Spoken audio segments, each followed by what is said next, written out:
How about Mexico's decision to put 10,000 troops along the border? Now, okay, so Biden comes out and he says, by God, we're going to hit you with 25%. Oh, Trump. What did I say? I'm sorry. You said Trump, Biden. yeah. Trump says, I'm going to hit you with a 25% tariff.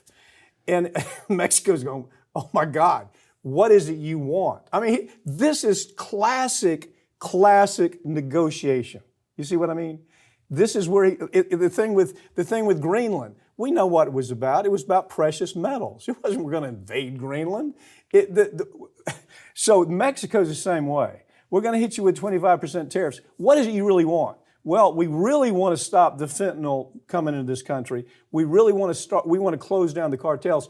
He is this close right now, this close to declaring war, all-out war on the cartels, okay? And I think this is where this is headed. He starts with saying to the Mexican president, put 10,000 troops on the border, stop the influx of drugs, and we're going to be able to work. Where does this go in your mind? Let me go ahead and say some things here.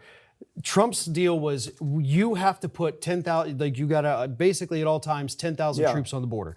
Mexico currently has 14,000. So under his agreement, they can send 4,000 of them home. Yeah. Oh, so, yeah, that's right. So he got a concession that they were already doing 150% of it. He says this is his elite.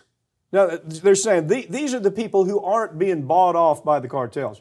I guess the position would be the 4,000 we sent home, they're part of the cartel. But these are the straight ones. These are the ones we can trust. Well, that's the talking point. Well, the other thing, too, is, the majority, I think it's somewhere between 80 and 90% of the fentanyl that is coming into the United States is coming from United States citizens. Mm-hmm. They're the ones that go pick it up, mule it back over here. So the people that Trump is like, we got to keep these Mexicans out, okay, but they're not the ones who are responsible for the bulk of this, and most of it comes in through the ports on the water rather than across borders.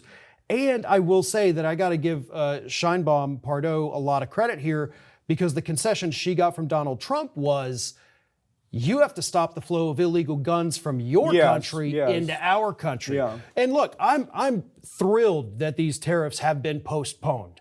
I'm glad by that. That was going to be an economic disaster, and we're still potentially facing it, because he only suspended them for 30 days. Mm-hmm. So we'll see what happens, whenever that date hits. But if we can work together, if these people can sit and talk and come to agreements, I'm not going to be upset about that, because that's a good thing. And, Biden, though, I will say too, there were 3 times in his administration when he asked Mexico, send more troops to the border. Every time he asked, they did it. He didn't have to say, I'll tariff you to hell and back.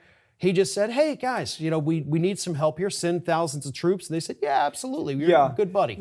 That's why I think this story goes a little further. We're inches away. Now, they've already, you understand, the cartels are already on the terrorist list. Yeah. That was the first thing he did. Yeah. That's executive order. We're considering them terrorists. So the next thing is we are, look what we're doing on the border.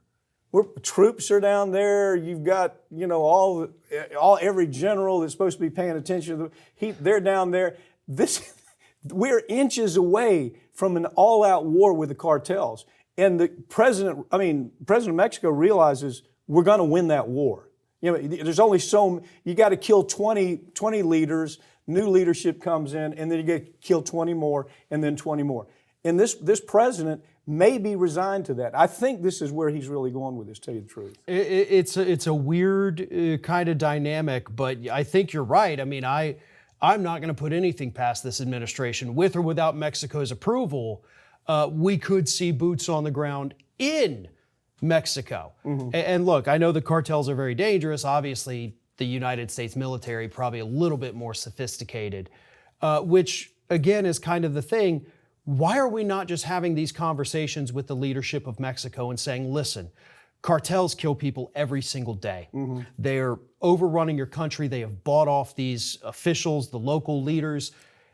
We've got all kinds of things. If you want to work with us, we can get these people out of here and we can put an end to this drug trade immediately. You realize what's happening now. They're even they're saying, what about something like a private army?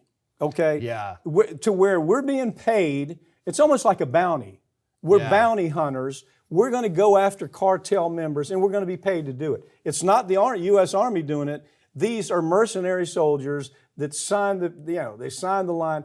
And, I know the cartel thinks that they're strong and can withstand. They really can't. It's just a matter of time. And I really think you have a president in Mexico right now who's willing to say, maybe it's not a bad idea. I think this is the beginning of that.